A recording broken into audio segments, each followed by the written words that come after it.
आपको अर्जेंटली कहीं बाहर जाना है या फिर कोई फेस्टिवल आ रहा है और आपके आईब्रोज़ का ये हाल हुआ पड़ा है मेरी तरह। अब तो शादियों का सीज़न भी आ रहा है, तो ये प्रॉब्लम तो हर किसी को होने वाली है और आपके पास टाइम बिल्कुल नहीं है कि आप पार्लर जा सको या किसी की हेल्प ले सको आईब्रोज़ को बनाने में या फिर थ्रेडिंग करवाने में। तो आपको मैं एक इजी सा सॉल्यूशन देने वाली हूँ आज, जिसमें आपके पास सिर्फ ये कुछ चीज़ें होनी चाहिए। ये 4 चीज़ें, ओनली ये 4 चीज़ें होनी चाहिए। अब मैं बता देती हूँ आपको डिटेल में कि ये 4 चीज़ें क्या क्या हैं। एक तो सबसे इम्पोर्टेंट चीज़ जो है हमारी, ये है वीट वैक्सिंग स्ट्रिप्स, जो कि आपको सेंसिटिव स्किन वाली लेना है। इसमें ये 99 रुपीज़ तक की आपको मिल जाएगी। लगभग आपको ये 1 साल तो चल जाने वाला है। 1 साल नहीं तो 6 महीने तो ज़रूर चलेगा। तो आपको 6 महीने तक पार्लर जाने की ज़रूरत नहीं है अगर आपके पास ये एक पैक है तो। और ये आईब्रो पेंसिल की आपको ज़रूरत पड़ेगी। आप किसी भी कलर की आईब्रो पेंसिल यूज़ कर सकते हो आईब्रोज मेकिंग में, आईब्रो बनाने में, लेकिन जब आप मेकअप करते हो तब आपको डार्क ब्राउन कलर की ही आईब्रो पेंसिल यूज़ करनी चाहिए। लेकिन अभी मेरे पास तो ये अवेलेबल है। अगर आपके पास में ब्राउन आईब्रो पेंसिल नहीं हो तो आप किसी भी कलर की पेंसिल यूज़ कर सकते हैं जो कि स्किन पर इस तरह से चलती हो। तो हम इसे डॉट लगाने का काम करेंगे यहाँ पर। और एक सीज़र चाहिए होगी जिससे आपको ये वैक्सिंग स्ट्रिप कट करनी होगी, और एक स्पूली ब्रश जिससे आपको आपकी आईब्रोज़ को कॉम्ब करना होगा। तो चलिए शुरू करते हैं। देखिए, सबसे पहले आपको करना क्या है, ये आईब्रो पेंसिल लेनी है और इस आईब्रो पेंसिल से आपको कुछ इस तरह से डॉट लगाने हैं जिससे कि हम हमारी आईब्रोज़ की शेप डिफ़ाइन कर पाएंगे। देखिए, कुछ सामने जहाँ से आईब्रो शुरू होती है वहाँ नीचे की तरफ एक डॉट लगाना है और डॉट को लाइन में कन्वर्ट कर लेना है। और उसके बाद आपको आईब्रो के एकदम सेंटर में आपको डॉट लगाना है और जो हमने फ्रंट में लगाया था उसको उससे मिला लेना है, और वैसे ही लास्ट में भी डॉट लगाना है। और फिर ऊपर आपका जो पॉइंट बनता है ना, हमारी आईब्रो का पॉइंट, वहाँ पर एक डॉट लगाना है और हमारे आईब्रो के फ्रंट में एक डॉट लगाना है। हम इन सारे डॉट्स को मिलाएंगे और बॉक्स में कन्वर्ट करेंगे। मेरी आईब्रोज़ में आप क्लियरली देख पा रहे होंगे कि ऊपर की तरफ से पॉइंट बनेगा और नीचे की तरफ से गोल बनेगी। तो इसी तरह से आपको आपकी आईब्रो की शेप डिफ़ाइन करनी है। और देखिए, इसको पहले अच्छे से फिल कर लेना है। अगर आप अच्छे से फिल कर लोगे ना तो आपको समझ में आएगा कि आपका आईब्रो का शेप कैसा है। तो हम इसको पहले चलिए अच्छे से फिल कर लेते हैं। अगर आपकी आईब्रोज़ बहुत ही कम घनी है या फिर बहुत ही ज़्यादा घनी है तो आपको आईब्रो की शेप डिफ़ाइन करने में प्रॉब्लम हो सकती है। तो उसके लिए करना क्या है, आपको एक स्पूली ब्रश लेना है और इस तरह से ऊपर से नीचे की तरफ कॉम्ब करना है आईब्रोज़ को, और फिर इसे फिल करते जाना है आईब्रो पेंसिल की हेल्प से, और इसे अच्छे से फिल कर लेना है। आपको एकदम अच्छे से फिल कर लेना है, जिस तरह से आप मेकअप करते टाइम फिल करते हो ना, उस तरह से। और फिर नीचे की तरफ से भी उसी तरह से कॉम्ब करना है और फिर नीचे की तरफ से भी फिल कर लेना है। तो ये एकदम अच्छे से फिल हो जाएगी। और अब हमारी आईब्रोज अच्छे से फिल हो गई है, तो अब हम ये जो डॉट्स हमने लगाए थे इन सबको मिलाएंगे। तो देखिए, जो ऊपर वाला डॉट था उसके ठीक नीचे की तरफ एक दूसरा डॉट लगाना है, और जो हमारा सामने वाला डॉट था उससे इस सेंटर वाले डॉट को मिला देना है, और जो सेंटर वाला डॉट है उससे पीछे की तरफ लेकर आना है। ठीक है, और इसी तरह से ऊपर वाले डॉट को भी पीछे की तरफ मिला देंगे, और जो सामने फ्रंट वाला डॉट था उसको सेंटर वाले डॉट से मिला देंगे, और इधर सामने की तरफ भी दोनों डॉट्स को मिला देंगे, और हमारा एक बॉक्स बन जाएगा। अब इस बॉक्स के बाहर बाहर ही हमको वो करना है। इसी तरह मैं दूसरी आईब्रो में भी कर लूँगी फटाफट से। ये जो बाउंड्री लाइन हमने ड्रॉ की है ना, उसी के बाहर ही बाहर हमें खेलना है और इसके अंदर के बालों को बिल्कुल भी टच नहीं करना है। मेरी दोनों आईब्रोज कंप्लीट हो चुकी है और मैं बहुत ही भयानक लग रही हूँ, लेकिन कोई बात नहीं, अभी थोड़ी देर बाद मैं बहुत सुंदर भी लगने वाली हूँ। तो देखिए क्या करना है। ये जो आईब्रोज हमने ड्रॉ करी है इसके बाहर बाहर ही हमें काम करना है, और जो भी बाल हमें निकालना है वो हमें इस लाइन के बाहर ही निकालना है, इसके अंदर हमको नहीं जाना है। ठीक है, तो अभी मैं आपको बता देती हूँ कि कैसे होगा। हमने ये वैक्सिंग स्ट्रिप्स ले ली है और अब हम इसे कट करेंगे। इसे कट इस तरह से करना है। ऊपर के आईब्रोज बनाने के लिए आप 1 सेंटीमीटर जितनी मोटी स्ट्रिप्स कट कर सकते हो। थोड़ी थोड़ी कट करनी है। पहले मैं 2 ही स्ट्रिप कट करूँगी, उसके बाद अगर और लगती है तो फिर और कट करना है। ज़्यादा कट करके किस लिए रखना। तो ये हमारी स्ट्रिप कट हो चुकी है, और अब हमें इसे ऐसे हाथों में रखना है और इस तरह से रब करना है। बस इस तरह से रब किया, और अब इसे पील करना है। पील करने के बाद में आपको मिरर में देखना है, और मिरर में देखते हुए इसे यहाँ पर इस लाइन के बाहर की तरफ ऐसे रख लेना है। और फिर देखिए, ये आईब्रोज़ के बाहर की तरफ इस तरह से हमें प्रेस करना है। अब हमें यहाँ पर ऐसे हाथ रखना है और ऐसे रख कर ऐसे खींचना है, ठीक है, और इसे पकड़ के पील कर लेना है। सी हमें अभी इसे फेंकना नहीं है, इसी को यहाँ पर रख लेना। आपको ये पॉइंट दिख रहा होगा, है ना। तो इस तरह से आपके आईब्रोज़ को आपको ध्यान से देखना है, आपको सब समझ में आ जाएगा कि किस तरह से शेप देना है। तो ये रखा हमने यहाँ पर, ओके। आपको ये बिल्कुल नहीं सोचना कि मुझे आईब्रोज़ पतली चाहिए, मेरी बहुत आईब्रोज़ मोटी दिख रही है, नहीं सोचना है, क्योंकि हमने आईब्रो को फिल किया है ना, तो वो मोटी दिखेगी, लेकिन जब आप पूरी कंप्लीट करके इसको वाइप ऑफ कर लोगे ना, तो बहुत सही दिखेगी। तो ये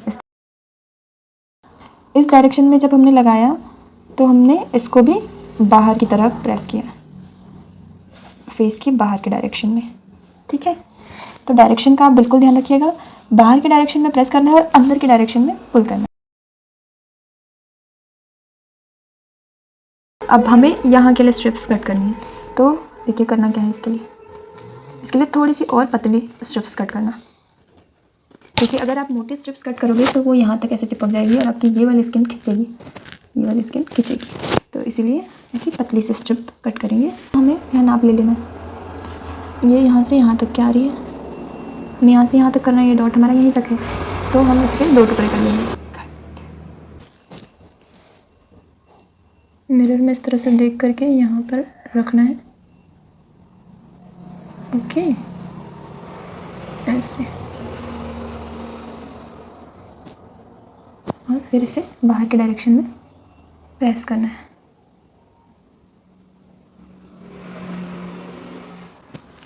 और फिर हमें इसी तरह से पकड़ना है, तो यहाँ देख लेना है कि बाहर से कोई दूसरा बाल तो नहीं आ गया, और अब इस तरह से निकाल देना है, ठीक है। छोटी स्ट्रिप कट जाएगी आपकी, कोई दिक्कत नहीं है, आप 2 बार ऐसे करके निकाल लोगे, लेकिन आपकी स्ट्रिप अगर बड़ी रहेगी तो ये यहाँ के बाल निकलने के चांसेस ज़्यादा रहेंगे। तो आपको यहाँ से यहाँ तक की ही स्ट्रिप कट करनी है, थोड़ी छोटी होगी चलेगा, लेकिन बड़ी मत कट करना। और अब यहाँ पर रख के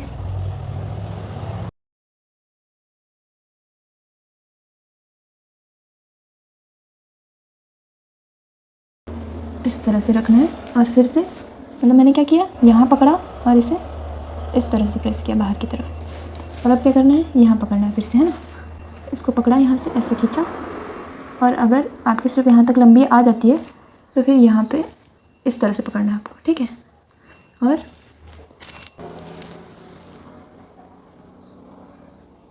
अब जो भी ये थोड़ा बहुत दिख रहा है, मैं इस पर इस तरह से लगा के इतनी जगह में ऐसे लगा करके, आप खींचते टाइम मुझे देखना मेरी उंगलियों को कि मैंने किस तरह से रखी। मुझे यहाँ से खींचना था तो मैंने इसे यहाँ पकड़ के ऐसे स्ट्रेच किया था, तो स्ट्रेच करके ही आपको खींचना है। आपको मतलब 1-2 बार ऐसे एक्स्ट्रा दिख रहा है और वो वैक्सिंग स्ट्रिप से इस तरह से नहीं निकल पा रहे हो, तो आपको ट्विज़र लेना है, जिसको प्लकर भी कहते हैं, और उससे निकाल लेना है 1-2 बाल है तो। और अगर आपको स्वेट वगैरह हो रहा है, ऑयल महसूस हो रहा है आपके स्किन पे, तो आपको पाउडर का इस्तेमाल करना है। मुझे ऐसा कुछ लग नहीं रहा था, इसलिए मैंने पाउडर नहीं लगाया।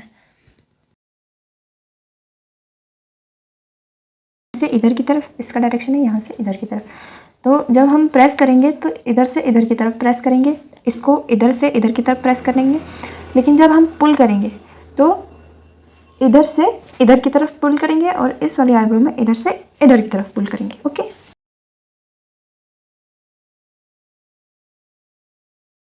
ये जो पार्ट है ना, ये इसमें कोई ग्लू नहीं लगा है, ये बाहर वाला पार्ट है, तो जहाँ तक ग्लू है आपको उसको आपके मेन हेयर पे नहीं चिपकने देना। देखिए कितना गैप है, ऐसे आपने यहाँ से इसको इधर की तरफ देखो प्रेस करूँगी ऐसे, और इस तरह से आपको स्ट्रेच करके रखना है अपने आईब्रोज को, और फिर इसको यहाँ से स्ट्रेच करना है। और अगर आपका यहाँ की स्किन भी मतलब चिपकी हुई है इससे, तो ऐसे स्ट्रेच करना है।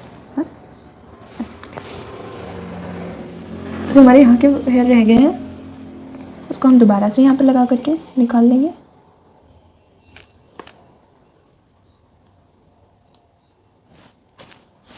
बस आपको ध्यान इतना रखना है कि हमने जो बाउंड्री लाइन बनाई थी हमको उसके बाहर ही बाहर खेलना है, उसके अंदर नहीं आना है। अंदर आए तो आउट हो जाओगे, ठीक है।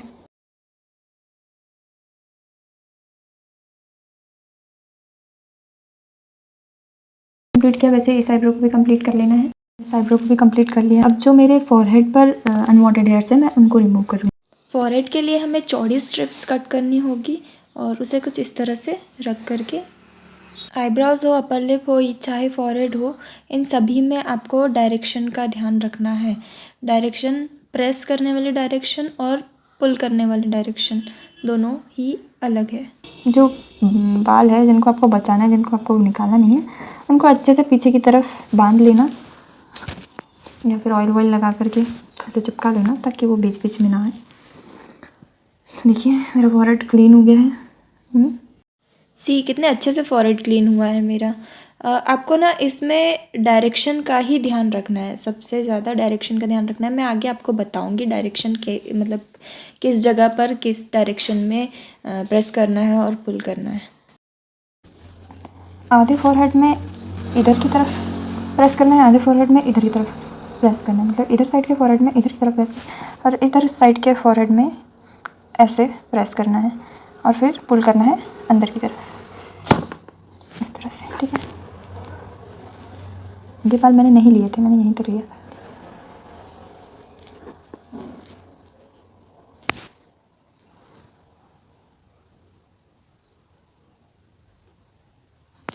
ऐसे मोड़ते हुए लेना, आपको बालों पे चिपकने नहीं देना जहाँ आपको नहीं चाहिए।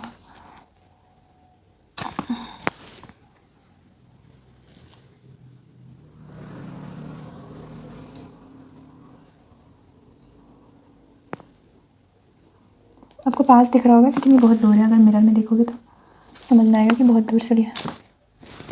ऐसे करना है और जो यहाँ वाला एरिया है उसके लिए छोटे स्ट्रिप्स लेनी और ऐसे चिपका करके अंदर की तरफ खींचनी है, यहाँ से लगा करके अंदर की तरफ। और इसी तरह से आप अपनी अपर लिप्स भी बना सकते हैं, लेकिन आपको बस इतना ध्यान रखना है कि जो आपके बालों का डायरेक्शन है, जैसे कि बाल इस तरह से उगे हुए हैं, इस तरह से नीचे की तरफ अगर उगे हुए हैं तो आपको उसके अपोजिट डायरेक्शन में खींचना है। ठीक है, बालों के डायरेक्शन में आपको ऐसे प्रेस करना है और वैक्सिंग स्ट्रिप को बालों के अपोजिट डायरेक्शन में खींचना है। अगर आपको वीडियो थोड़ा सा भी हेल्पफुल लगा हो तो अपने फ्रेंड्स के साथ इसे शेयर करना और वीडियो को लाइक करना, कमेंट करके मुझे बताना। ओके, मेरे पास छोटी वाली स्ट्रिप्स बची हुई है तो मैं इसको यहाँ पर यूज़ करूँगी। देखिए एकदम दूर से लेना है, मिरर में देख कर लेंगे। मैं कैमरे में देखती हूँ तो गड़बड़ हो जाती है, तो ये मिरर में देख करके इस तरह से लगाना है। एक बार इस डायरेक्शन में निकाल लेना है और एक बार इसी के अपोजिट डायरेक्शन में निकाल लेना है, ऐसे। ओके, क्योंकि यहाँ पर जो बालों की ग्रोथ होती है उसकी कोई डायरेक्शन नहीं होती, कोई इधर उठ कोई इधर उगता है, कोई इधर, कोई इधर, उल्टा सीधा सब खचड़ पचड़ हो जाते हैं। अब देर किस बात की यार, यहाँ तक अगर पहुँच गए हो वीडियो में तो चैनल को सब्सक्राइब कर दो ताकि मैं आपके लिए इस तरह के वीडियोस और भी बनाते रहूँ और मुझे कमेंट करके बताते जाना कि आपको क्या क्या प्रॉब्लम है। ओके, दोनों आईब्रोज के बीच में ना थोड़ी सी चौड़ी 1 सेंटीमीटर चौड़ी स्ट्रिप का यूज़ करना ताकि आपके बाल अच्छे से निकल जाए। तो अब मेरा ये जो जितना भी ये आईब्रो की वैक्सिंग का काम कंप्लीट हो चुका है। मेरी आईब्रोज बिल्कुल अच्छी तरह से बन चुकी है और अब जो ये वैक्स लगा हुआ है मैं इसे क्लीन करूँगी। तो इसको क्लीन करने के लिए इसी वीट वैक्सिंग स्ट्रिप्स के साथ में ये भी आती है। देखो यार, ये कोई स्पॉन्सर वीडियो नहीं है, लेकिन मैं यही चीज़ यूज़ करती हूँ हमेशा से। मैं कभी पार्लर नहीं जाती बनाने के लिए, आईब्रोज बनाने के लिए, तो मैंने सोचा क्यों ना मैं आप लोगों को भी बता दूँ, आप लोगों के साथ भी शेयर करूँ। फिनिशिंग वाइप्स आती है, ये इसमें एक ही होती है। तो आपको करना क्या है, ये इतना सारा इकट्ठा नहीं लेना है, फिर ये क्या है ख़त्म हो जाती है। फिर आपकी वैक्सिंग स्ट्रिप्स तो चलती रहेगी लेकिन ये वाइप्स ख़त्म हो जाएगी। तो हमें क्या करना है, इसमें से थोड़ा सा पार्ट कट कर लेना है, जैसे कि आपको जितनी ज़रूरत है। आप एक एक बॉक्स कट कर सकते हो, मैं 2 बॉक्सेस कट कर रही हूँ आज। तो बस इस तरह से आपको, इतनी वैक्स लगा हुआ है ना तो मक्खी बहुत आ रही है पास। बाकी को इस तरह से इसमें वापस डाल के रख देंगे। इतनी भी सिर्फ आप इतना ही यूज़ करोगे तो भी आपका काम हो जाएगा, और आपका नहीं हो रहा है तो इतना पीस यूज़ कर लेना। अब देखो करना क्या है, सिंपली ये पूरा जितना भी वैक्स आपका लगा हुआ है इधर उधर पूरा अच्छे से वाइप ऑफ हो जाएगा। मैंने अपर लिप्स भी थोड़े थोड़े कर लिए। अगर ये वाइप्स ख़त्म हो जाए तो कोकोनट ऑयल से भी ये निकल जाए।